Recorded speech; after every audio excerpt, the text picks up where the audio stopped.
Welcome back. I've dubbed today's episode the character clause, and today's episode may be our most necessary yet. I'm not just discussing the X's and O's or the playoff picture. I'm confronting the reality that the real scoreboard in college sports, in any sport actually, is integrity. Tomorrow's headlines will chase the next scandal, but today we're going to dig deeper. We're talking about the heart of the matter. Can character survive success, or does it get sacrificed for it? In the past week or so alone, we've seen the head coach at Michigan arrested, Ohio University fire their coach for cause, and the repercussions of leadership failures rippling through teams, families, and communities. These aren't just isolated mistakes. They're warnings. They're a signal that something foundational is breaking down. So today, let's walk through the details. Real-world cases like Sharon Moore in Michigan, the Ohio coach firing, and more, and tie them to biblical and ethical principles. Because it's not just news, it's personal. It's about the culture we're building for the next generation of athletes. Let's start in Ann Arbor, where the shock waves will last for years. Sharon Moore, the man trusted to lead Michigan's storied football program, was arrested and fired for cause. The charges: felony home invasion, stalking, and a pattern of rule-breaking behavior that began long before this month. This isn't a recruiting violation or a minor infraction. Police reports say Moore broke into a staffer's apartment, someone he'd had a relationship with, using butter knives to jimmy the lock. He reportedly told her, "The blood is on your hands." That's not a lapse in judgment. That's a catastrophic abuse of power. And let's add some context here. Moore wasn't an unsuspecting outsider. He was a central figure in Michigan's sign stealing scandal 2 years ago. He'd already been sanctioned and suspended, yet Michigan promoted him, overlooking the red flags for the sake of continuity and, let's be honest, for the sake of winning. The institution's policy made it clear. The person in power is responsible. They fired Moore, but they did keep the staffer. That's a rare sign of accountability these days, but it also raises the question, why was he promoted in the first place? When a leader's private life is out of alignment with their public claims, it's not just their own reputation at stake. It's the trust and well-being of everyone they lead.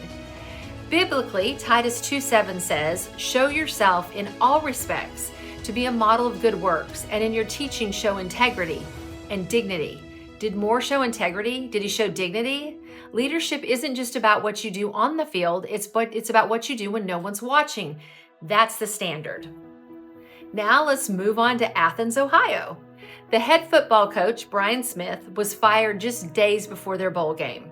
The official reason? For cause, with records citing contract violations, an inappropriate relationship with undergraduate student, and alcohol-related misconduct.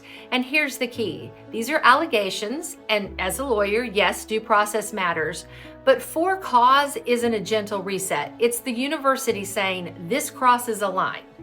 This is about trust, stewardship, and the environment we're supposed to be protecting for our students. College athletics, it isn't a private island.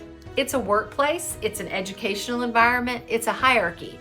Coaches have borrowed authority. They're entrusted with power over young people's futures. When that trust is broken, the impact radiates outwards. Players feel betrayed, and the culture is reshaped, usually for the worst. Colossians 3:21 warns, "Fathers, do not provoke your children lest they become discouraged."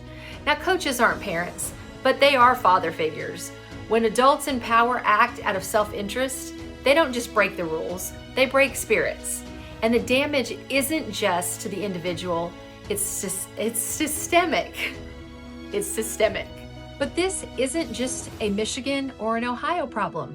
Yet, let's talk about Lane Kiffin, Ole Miss, and the mercenary mindset that's infecting this entire system. Ole Miss was and still is on the verge of a historic playoff run. Lane Kiffin, their head coach, bailed for the LSU job before the biggest game of the year. He asked to coach the playoff while being the coach at LSU. The athletic director said no, and Kiffin walked. His players and program were left reeling. It's the hypocrisy that bothers me. When a player leaves, he's selfish. When a coach bolts for a better deal, it's business. We've seen similar stories. Mel Tucker at Michigan State, Pat Fitzgerald at Northwestern, Bob Huggins at West Virginia. The common thread isn't just individual failure, it's a lack of oversight, a culture where money and power drown out accountability. And let's not forget Tom Herman at Florida Atlantic, another instance of leadership under scrutiny, further underscoring how widespread these issues have become. This is the real question. Is this new, or are we just seeing it more clearly now? Social media definitely accelerates consequences, but the underlying rot, the idolatry of winning, the unchecked egos has been festering for years, for decades. So what does the Bible actually say about leadership? It doesn't offer loopholes or PR strategies. It gives us a mandate. Let your yes be your yes and your no be your no. That's Matthew 5:37. That's not just about honesty. It's about practicing truth, not just preaching it. Biblical leadership is stewardship, handling what's entrusted to you with care for the good of others, not for your own gain. It's accountability. It's calling out wrongdoing, standing for the truth even when it's costly. James says teachers and leaders are judged more strictly. Why? Because their influence is bigger and their mistakes are more costly. Look, grace doesn't mean excusing bad behavior. Grace without accountability isn't grace, it's permission. If we cover for powerful people because they're valuable or look the other way because we're afraid, we are not practicing integrity, we are just managing risk. And when institutions respond to scandal with, we're handling it internally, without clarity or transparency, that's not wisdom, it's just another branding moment. So let's talk about the real test of character. When coaches treat contracts as disposable, like Lane Kiffin or others who jump ship at the first sign of bigger dollars, of a bigger opportunity, it sends a message to athletes. Commitment is optional. That's not leadership, that's transactional opportunism. And that message is being heard loud and clear. You've got athletes breaching exclusivity agreements, schools and boosters renegotiating deals the moment leverage shifts. The Basketball Arbitral Tribunal recently, say that fast 3 times. The Basketball Arbitral Tribunal recently awarded damages when an athlete tried to sidestep an exclusivity contract. The lesson? You can't treat yes as yes unless something better comes along. Let your yes be your yes. There is a real danger here. If we're not careful, sports won't build people anymore, it will break them. When money and leverage are the only currencies, character is the first casualty. So what do? The solution isn't more slogans or speeches or even podcasts, it's alignment. Your private conduct needs to match your public claims. Integrity isn't a vibe, it's a practice. So here are practical questions every parent, athlete, and coach need to ask when you're researching schools. What's your reporting structure if something feels off?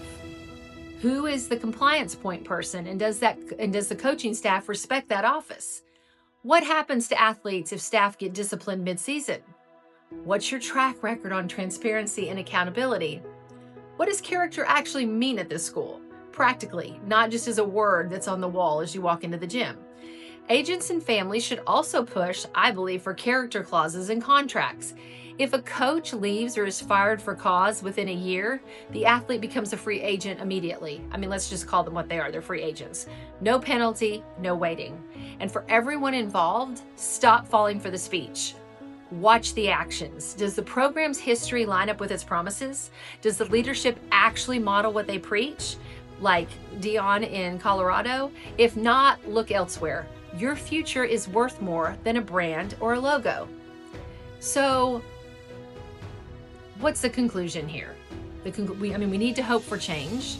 We need to build a culture of integrity through sports. How do we do that? The world doesn't need more leaders who can win games. Contrary to what everybody thinks, we don't.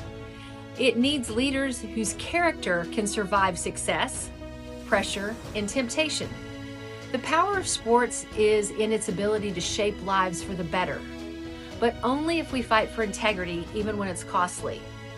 Don't let the culture define you. Challenge it. Be the leader you wish you had. Be the difference for someone watching. Let's be the generation that raises the standard and demands more from ourselves and each other. If this resonated with you, share it with a parent, an athlete, a coach, anyone who needs it. Let's build a sports culture where character isn't sacrificed for success, but is the foundation of it.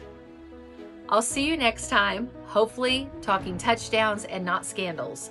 Until then, read your contracts and read your Bible.